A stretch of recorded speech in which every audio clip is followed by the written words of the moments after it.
Hello guys, இந்த வீடியோவில் நம்ம ஸ்டில் ஹியர் போம் பற்றி பார்க்கலாம். ஸோ ஸ்டில் ஹியர் எழுதினவங்க லாங்ஸ்டன் ஹாக்ஸு.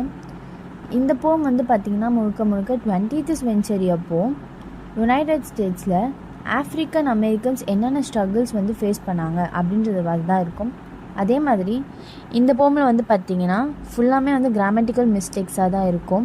அது எதனால் அப்படின்றதையும் போயிட்டு சொல்லியிருக்காங்க, அதுவும் பார்க்கலாம் வாங்க. First, I've been scared and battered, my hopes the wind and scattered. அதாவது எங்கள் மேலே அடித்த ஒரு விண்டால் நாங்கள் வந்து ரொம்ப காயப்பட்டிருக்கோம் அப்படின்னு சொல்கிறாங்க. அந்த விண்டு நீங்கள் குறிக்கிறது என்னன்னு பார்த்தீங்கன்னா, இந்த அங்கே இருக்கவங்கலாம் என்ன பண்ணாங்கன்னா, இந்த பிளாக் பீப்புள் வந்து அவங்க வந்து சுதந்திரமாக இருக்கக்கூடாது அப்படின்றதுக்காக அவங்களோட ஹோப்ஸை, அதாவது அவங்களோட நம்பிக்கையை அழிக்கிற விதமாக தான் வந்து எல்லா விஷயமும் பண்ணாங்க. அவங்கள வந்து ரொம்ப கொடுமை பண்ணிகிட்டு இருந்தாங்க. அடுத்து, snow has freeze me, sun has to bake me. அதாவது என்ன தான் வந்து ஸ்னோ வந்து எங்களை உரைச்சாலும், அதாவது ஸ்னோ வந்து என்னை ஃப்ரோஸ் பண்ணாலும், சன் வந்து என்னை பேக் பண்ணாலும், இந்த மாதிரி 2 கடுமையான நிலைங்களுமே வந்து நாங்கள் உழைச்சிட்டே தான் இருந்தோம். அவங்கள வந்து கஷ்டப்படுத்திட்டே தான் இருந்தாங்க அப்படின்னு சொல்கிறாங்க.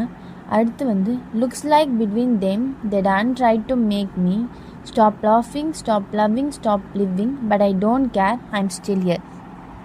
அதாவது இதை என்ன சொல்கிறாங்கன்னா, அங்கே இருக்கவங்க வந்து எங்களை என்ன தான் வந்து சிரிக்கக்கூடாது அப்படின்னு நினச்சாங்க, நாங்கள் சந்தோஷமாக இருக்கக்கூடாதுன்னு நினச்சாங்க, நாங்கள் வந்து லவ் பண்ணக்கூடாதுன்னு நினச்சாங்க, நாங்கள் வந்து நிம்மதியாக வாழக்கூடாதுன்னு நினச்சாங்க.